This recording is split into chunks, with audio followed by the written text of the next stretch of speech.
by Coinlist.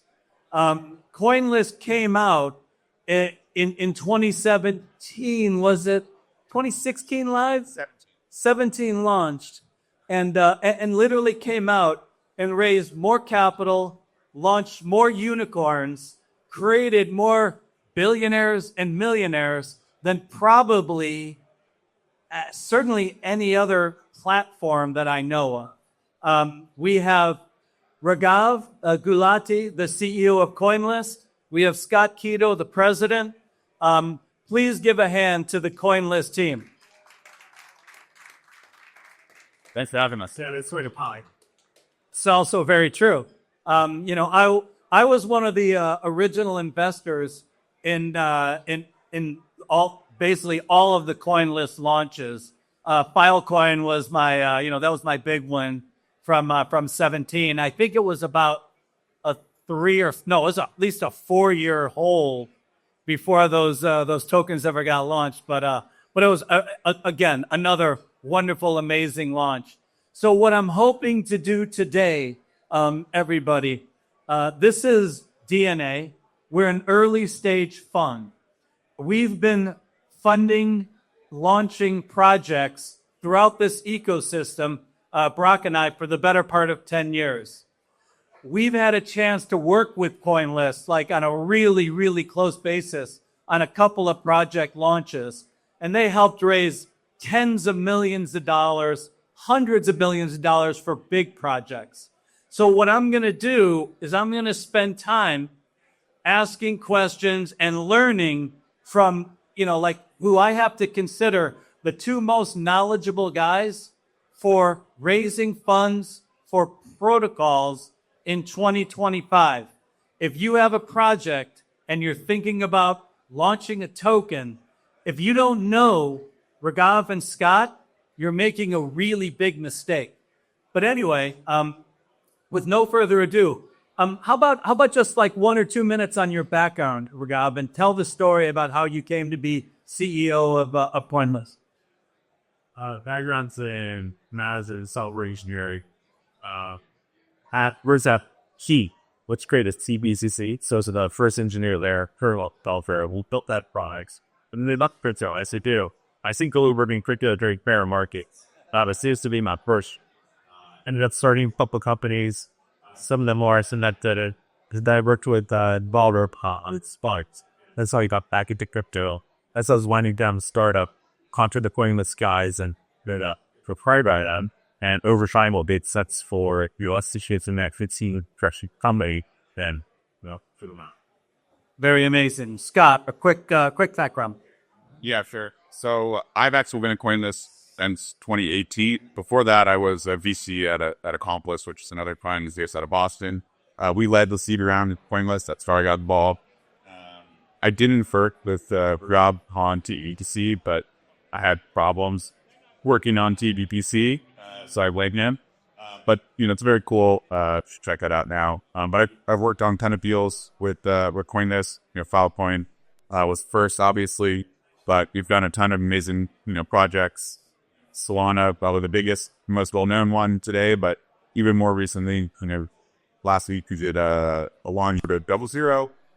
We did Wallet Connect earlier this year, so we've done a bunch of new ones. And yeah, excited.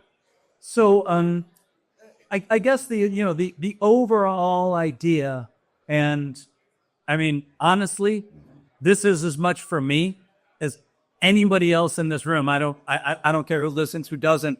This is for me. I'm looking to learn as much as I can about what you see, like what you've seen for the past 6 months, what you see today, and what you're seeing 6 months from now. As an early stage investor, looking at projects and protocols all across the ecosystem, you guys have the most unique understanding of what the market is, what they like, what they don't, what's happening now. Give me your idea on, where were we 6 months ago? Where are we today? And then we'll get to the future. Really super clear that Scott. I think the market is highly limited, as much as we don't want it to be. Founders tend to launch in clusters. It feels permissible with somebody big before the tickets are set and then everybody else fast follows. It's really burning in the Steam's sea lines when nobody else wants to launch. And people are highly sensitive to market conditions, so price going down, people don't have liquidity, nobody wants to launch tomorrow. This is a sensitivity of the market. What we try to tell people is that, look, there is no perfect time to launch, especially if you're building a product that people actually want to use. And so we try to ghost default that whenever it's the right time for you to launch your token, because you feel confident that it should be multiplicative or additive to your product, it's what you're building, you should do that. It doesn't matter what's happening out there. If anything, the data shows, look, if you launch in a fair market with more reasonable expectations, there's going to be a higher upside for more people participate.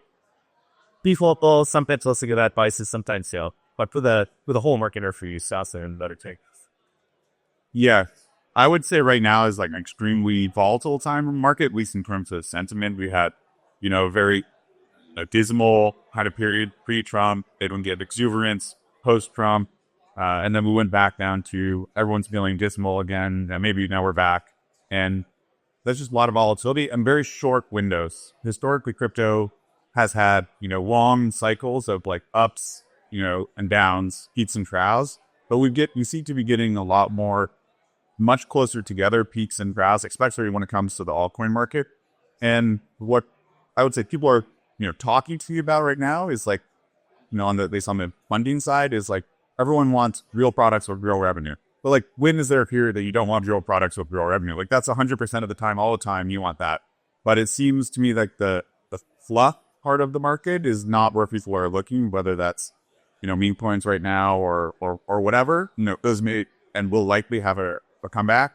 But, if you are, there's teams that are doing fundraising right now, and there are good teams doing that if you're trying to do the early stage fundraising. There's teams that are doing later stage fundraising. It's slower than it was when everything's going straight to the moon, as it always is. But, real products, real revenue, that's going to win, over time, no matter what. It's not just about catching that narrative momentum. And if you pivot to just what the recent narrative is, it takes too long to like actually shift your entire product or shift the entire story for you to catch it. And by the time you pivoted, entirely, then you kind of miss the boat. Pivot to something that you can actually accomplish over the next 6, 12, 24, or 48 months, and you'll be much more successful. Do you find any specific categories? Are you looking at RWAs? What are the categories that you see that are getting to market and getting out right now, and you see kind of like coming up? What's next? The one that shouldn't be surprising, still was surprising to me, is the most recent sale we're doing right now with Fleet. It's very AI focused. It's crypto and AI. We're helping launch autonomous agents for founders and prospects. And I was a little skeptical about that whole segment. And I didn't know it using a huge amount of demand for it, but we're just seeing record number of registrations coming in for the sale right now. So some it's really hard for some to figure out is it the liquidity conditions are big as markets coming up to be still more excited per state versus the specific thing as the first one of its kind of done. Done a few, but it's been a minute. So I think that there's going to be a lot of Steven AI, and I think pause about this. That there will be some real wares here, just because the public markets don't really offer credible auctions, so people get a huge base and upside. But within crypto, there's a long experimentation. I think there are a lot of credit exceeding for you and rate AI products. I think we're going to be launching into this pretty soon. And I think that's study. Infrastructure always display. Everybody in crypto is always arguing about apps versus infrastructure. I think current Octopus, I got it. I think the infrastructure will continue to always actually with the crypto because your optimist better both be better. That is not the stopping point. Slides with the normal execution and a viewable piece of technology. I Google keep pushing the database, but who knows who else can be created. And there's, still gaps for credible use big freight use modes within there's second they'll always up by feet. Scott, basically same question. Aside from, and by the way, let me pause that one for 1 second. In terms of Coinlist launches, is that typically once a month, once a quarter, once a week? What's the typical cadence? And I know it varies. There's troughs and hills. But how does that go typically? From a public sale perspective, which is, anyone can participate. Maybe there's some structure around it. We usually do maybe 1 or 2 a month, and sometimes as many as 4 in a month, but that's pretty rare.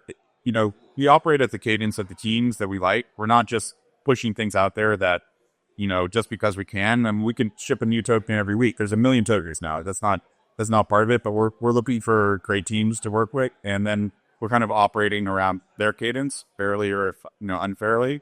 And then that's from a public sale perspective. We have other products, like we're launching a syndicate product that's going to be led, by individuals, group leads, team leads, whatever their cadence is for bringing deals. They'll probably be much more frequent, but yeah, it's maybe 1 to 2 a month is kind of a. Would that be on your on the main, like the syndicate product? Would that be like on the main Coinlist, or would they launch, or where would that go? It's really put a VIP users, and I with the rules, so we're kind of segmenting it off.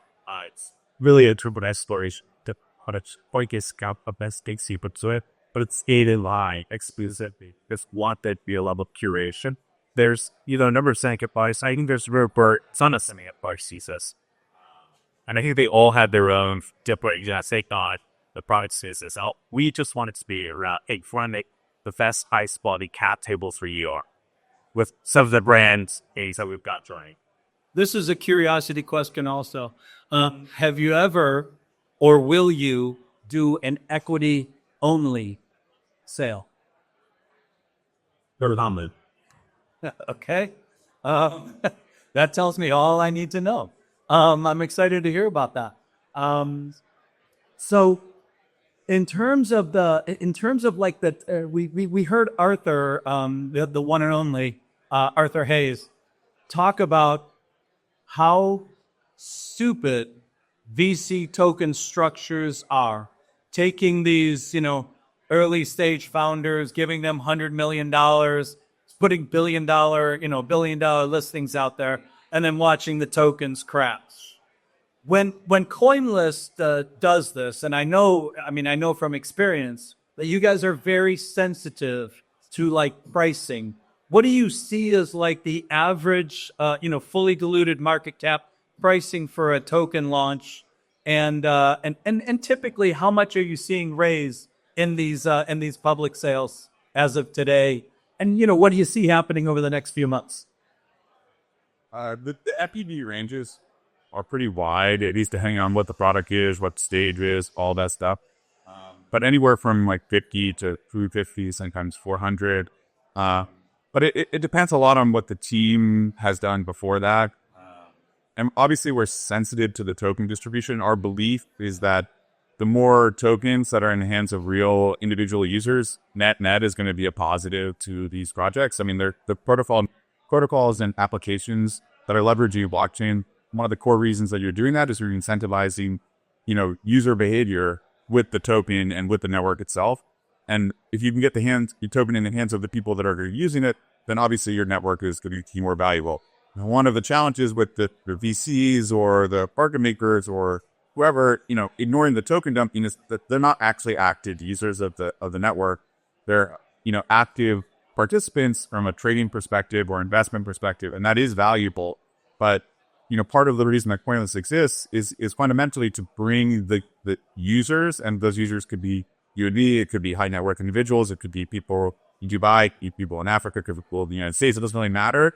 But the network is coordinated and used by the people. And we want people to have a stake in that network and distribute out to those people. So we're very sensitive to like how we can manage that in an effective way. Obviously we care about pricing because we want people to have a, good return as Arthur was just saying, like price number goes up is the best advertising that you can get. And so we want to see that happen for all the projects, obviously, but, focus on distribution. Here's some point. This is your front of line articles. Why wouldn't Lawton be enthusiastic, excited, and really push that word and out as smart as it can? And the group that we typically run into an issue with here are VCs in terms of, hey, there are limits around where they allow maybe some French founders to set into the FTD radar. And then there's some founders who'll pretty steadfast on. I really want that line to be. We're always trying to push it well as possible for, where is that fit of your use case? And, I would say our users are very excited. They hit that at butts. They're like, this is not a good GL. In some ways, they're educating us a lot beside. And so people have this idea about, oh, utility spy, whatever. I really screw with that. People are actually quite intelligent, really in tune with the target, and they understand what's the Europe style. Maybe on some platforms like Binance, it's larger rather than both, and we have. But in general, let's say our users hard functions, and they understand what's great, and then a free products are pretty simple. And if something is, that will go viral, and it will make sure the words start. And when you're determining whether to choose, project A or project B, right? And and I'm sure you have a list. Do you get feedback from your users prior to making the decision, or is this done all internally? A lot of it's done internally, and we do try to solicit feedback when we can, but obviously, we can't go out and solicit people for a deal that may not run. We can't, that's kind of confidential information to the project. So we do try to solicit feedback. Obviously, in our diligence process, we can go out and solicit, other partners, other people, and, those that we can, expect some amount of confidentiality in those relationships. But we have a hard, you can't really push it to our users until we know that it's going to happen. But we definitely get feedback, and we have in the past made modifications to deal terms based on the feedback when people see them. And we are always kind of like polling our users in some sense of like, what things are you interested in the market? What are the areas of focus so that we can hone in on ultimately like what things that we should be looking at, but not necessarily like, hey, whatever. Solana, do you want Solana? That kind of thing. We all want Solana. Yeah. All those 18 cents, right? 23 cents for Solana. Yeah. So that was a successful one. Okay. I think just about time to wrap up. I'll do a questions. Does anybody have any questions that they'd like to find out from the Coinlist team while we have them here? Ladies, gentlemen, Timothy Lewis from T. So I just wanted to ask, what are some of the projects right now that are listing? You mentioned what are some of the ones that you're most excited about? Well, I'm excited about all my babies. Is the right answer? They're all interesting for a bunch of different reasons, but I am there's nothing that we put out on the platform that I personally wouldn't be excited about, or someone on our team is working on it. But we have a pretty thorough diligence process and review process. I'm involved in all of those students personally, and I think we only put out things that we like and that we think are going to be successful. That doesn't mean everything is successful. These are all early stage startups at the end of the day, so not everything is going to be like the next big winner. But we definitely believe in everything that we're putting out. So yeah, excited about all of them. One little point of this 00, because in March sort of turned back to the US. So it will be first buy for sale each to the US. It's some side goes, but again, stuff like they're all reading first. I love it. Oh wait, one more question. Yeah, so you said the average FDB for the projects that you're listing is 350 and a 350. What's the average raise on that for the platform? Yeah, that's a great question. Usually teams are raising anywhere from 3 to 10% of the FDB. Obviously, the dollar figures, back last year, anywhere have been 4 or 5 to 20. Okay. Thank you, everybody. Appreciate you. Please give a hand to the Coinlist team, Raghav and Scott. Thank you, Scott.